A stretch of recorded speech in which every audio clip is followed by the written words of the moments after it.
Sound rolling. Camera 1. Rolling. Camera 2. Rolling.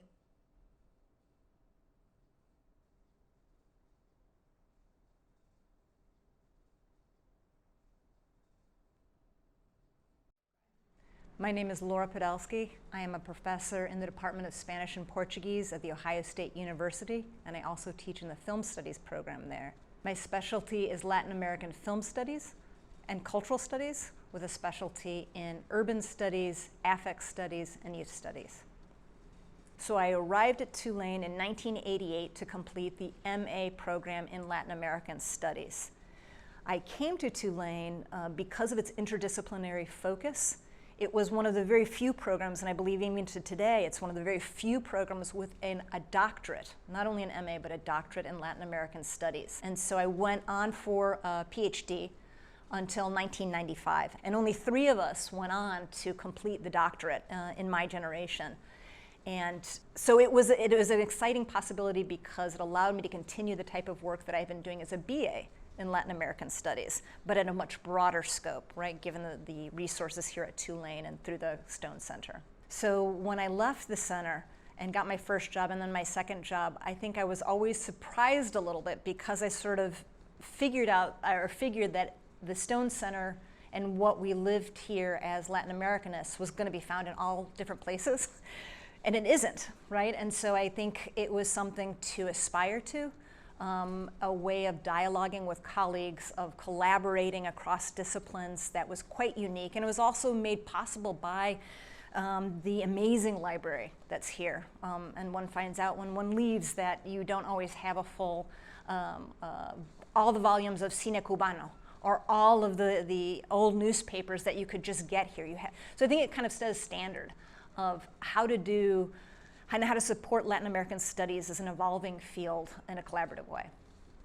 I don't think I have one single standout memory. There are kind of a couple, other than the fact that I met my husband in the Latin American library on the 4th floor of the building, and then we would flirt through the stacks.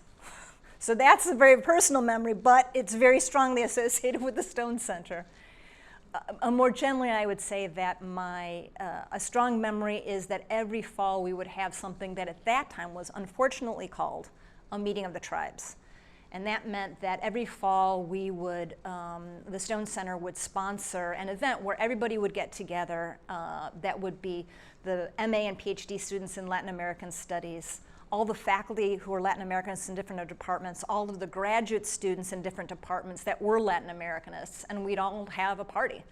Great food, great drinks, and just meet each other, particularly after the fall when people had gone off and done wonderful, very interesting things in very different parts of Latin America. And would come back and kind of, oh, what were you doing? That's very exciting. Oh, I was here. Oh, neat. Did you go in that archive? Yes. Do you know that person? And it was catching up on the excitement of all the research and then sharing it with each other and relaxing together. And it's New Orleans, right? So it's always over a party. There's one word that I could use to describe the Stone Center and its legacy. The word would be expansive. And I mean by that both the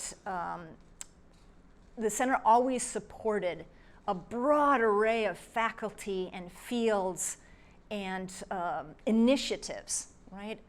And through doing so, allowed young graduate students like me to kind of expand my horizons and to do things that I didn't think I might be interested in, but suddenly, yes, I'll take this course on art history. Oh, yes, I'll take a course in anthropology with Monroe Edmondson, who was this grand expert at the time and enriched me greatly as a Latin Americanist.